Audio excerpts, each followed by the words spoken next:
Coucou tout le monde, me revoilà pour une nouvelle vidéo. Ce sera la première donc, de la série sur de vidéos de base de cartomancie en somme. Celle-ci elle va particulièrement concerner le tarot de Marseille, mais bon, d'une certaine manière peut-être un peu le Rider, mais enfin c'est surtout le Marseille. Bien entendu, pour toutes les vidéos que je vais faire, hein, il s'agit de mon opinion basée sur mes expériences et ça visera surtout à expliquer certaines choses par-ci par-là de manière assez concrète, facile et rapidement. Et donc allons-y, cette vidéo-là concerne le tarot de Marseille, donc les différentes manières de lire ou d'utiliser les cartes, si on veut, de manier les cartes du tarot de Marseille. Donc pour commencer, vous avez sans doute déjà tous entendu parler de la lecture dite endroit-envers, c'est-à-dire qu'on va évidemment mélanger un jeu tout en faisant en sorte, de cette manière-là, si on ne veut pas abîmer les cartes, en faisant en sorte donc des cartes sortent à l'endroit ou à l'envers, et bien entendu, sans surprise, si elle sort, est-ce qu'il fait focus? Bon, c'est pas important.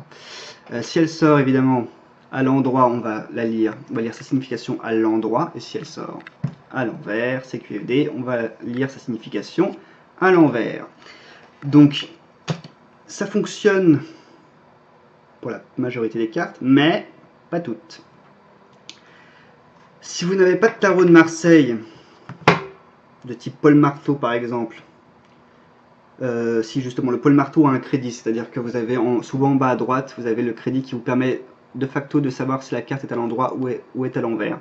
Bon, ici c'est pas un bon exemple puisque l'ermite on voit très bien s'il a la tête en bas ou la tête en l'air. Mais c'est pas aussi simple si vous tombez par exemple sur un 2 de denier.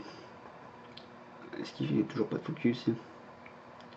Bref, si vous tombez sur une carte comme celle-ci, si vous n'avez pas le crédit pour vous indiquer si elle est à l'endroit ou à l'envers, ben, soit vous allez devoir apprendre par cœur les moindres détails de la carte pour savoir dans quel sens elle est. Vous ne veut toujours pas faire focus? Je sais pas, je me rends pas compte, je vois pas très bien. C'est-à-dire par exemple sur cette carte là, hein, vous voyez bien que vous avez deux fleurs ici et non de l'autre sens ici, qui vous disent donc concrètement, qui pourrait nous aider en tout cas à déterminer si elle est à l'endroit ou si elle est à l'envers. On va pas prendre ça par cœur pour toutes les cartes, c'est pareil pour un 10 de bâton par exemple. En général les suites concernées c'est soit les bâtons, soit les deniers, soit les épées aussi. Bon, moi sur ce tarot là, si je prends l'exemple donc du 8 de denier, moi j'ai le chiffre arabe dessus, accompagné d'un point qui me permet d'office de définir s'il est à l'endroit ou s'il est à l'envers. Si au contraire sur un jeu de type Paul Marteau, faut pas que je fasse tout tomber, vous tombez sur un vide de denier comme ceci et que vous n'avez pas de crédit, toujours pas de focus évidemment, non, bon, je vois rien, oh. Bref, voilà, hop, un 8 de denier comme ça sans crédit, ben, vous êtes foutu. Donc apparaît une troisième signification qui est, ben, on l'a vu ici, la lecture symétrique. Ça veut dire que concrètement, selon les différents livres du tarot de Marseille que vous pouvez trouver, il y en a qui vont vous donner pour cette carte une signification endroit, une signification envers, et d'autres livres comme celui-ci qui vont vous donner qu'une seule signification, la signification symétrique, la lecture symétrique de la carte. Donc selon les jeux, hein, si vous pouvez facilement déterminer si la carte est à l'endroit ou à l'envers, vous n'aurez pas à vous poser de questions. Si vous ne le pouvez pas ou si c'est difficile à dire à chaque fois, vous passez ou vous utilisez une lecture symétrique. Alors c'est une lecture différente, hein, c'est pas vraiment, c'est pas tout à fait un genre de synthèse entre l'endroit et l'envers, hein, c'est plutôt une lecture nouvelle en elle-même. Hein. Voilà, ça diffère toujours que pareil, hein, d'une carte à une autre et surtout d'un auteur à un autre, évidemment, selon ses propres interprétations et utilisations du tarot de Marseille. Alors après, il y a des personnes qui vont lire le tarot qu'à l'endroit. C'est vrai que c'est récurrent, pas tant que ça en fait. Mais enfin, en tout cas, moi je l'entends pas souvent. Mais ça arrive effectivement que des personnes lisent le tarot en le lisant qu'à l'endroit, en partant du principe qu'il y a déjà assez de cartes avec des significations négatives entre guillemets, qui permet déjà de nuancer le jeu. C'est pas mon opinion, mais chacun le sien. Et là où il y a un piège avec le tarot de Marseille, si l'on peut dire, c'est que bon, alors c'est pas toujours pas le cas pour le tarot de Marseille de base, mais si vous passez, je vous vois plus, si vous passez dans des jeux de type clone, si vous avez des clones du tarot de Marseille, faites très attention, beaucoup de clones sont conçus justement spécifiquement pour être lus qu'à l'endroit. Qu'est-ce que ça veut dire? Outre le fait, évidemment, prenons cet exemple-là, du tarot de Marseille de Polka, qu'il a un dos qui n'est pas réversible, mais ça, honnêtement, c'est pas le truc le plus important. Ça veut surtout dire que certaines cartes, parce que ces auteurs-là vont considérer qu'au contraire, le tarot n'a pas assez de cartes dites négatives pour nuancer le jeu, donc ils vont en créer.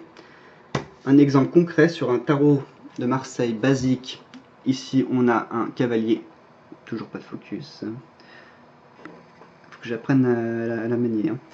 Un cavalier de coupe typique, donc un homme à cheval avec, qui tient sa coupe assez fièrement. Et dans le tarot de Marseille de Polka, par exemple, ils ont considéré que la carte valait mieux être représentée de façon négative, ce qui donne cette représentation ici. Donc c'est la lecture en fait en vert d'une carte basique du tarot de Marseille. Toujours pas de focus. Ah. Voilà. Hop. Donc voilà. Même chose pour le tarot des vitraux par exemple.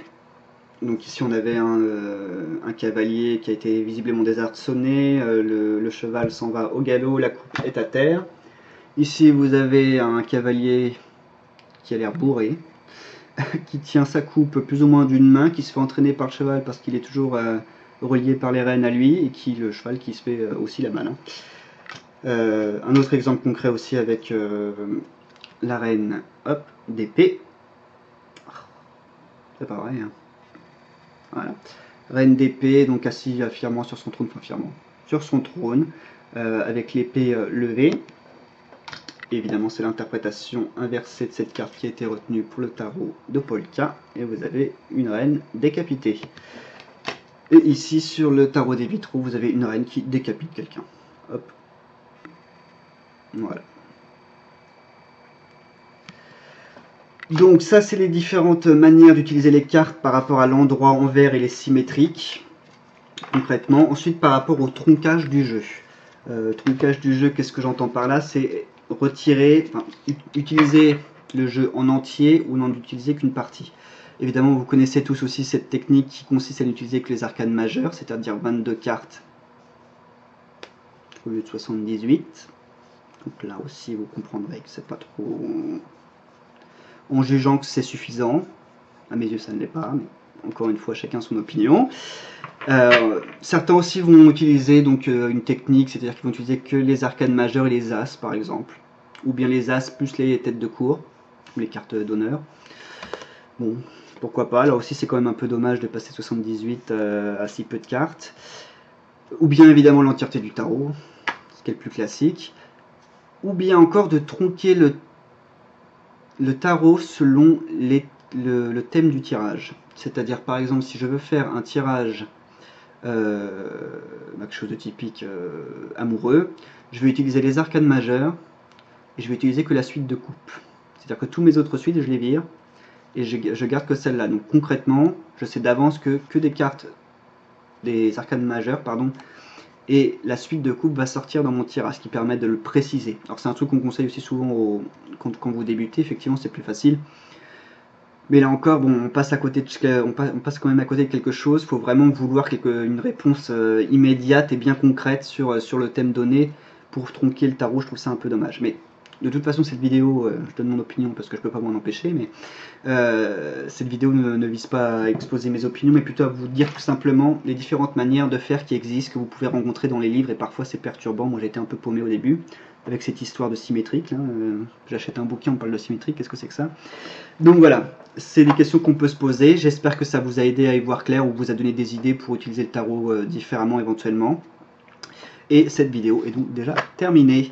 J'en profite aussi pour mentionner le fait qu'en février, je devrais normalement faire un live sur la chaîne du Grimoire de Grimalkin, qui est la chaîne de la youtubeuse Jocelyn, dont je vous mettrai un lien dans la barre de description, qui portera normalement justement sur la cartomancie. Donc n'hésitez pas à vous abonner à sa chaîne, puis on se retrouvera peut-être là-bas.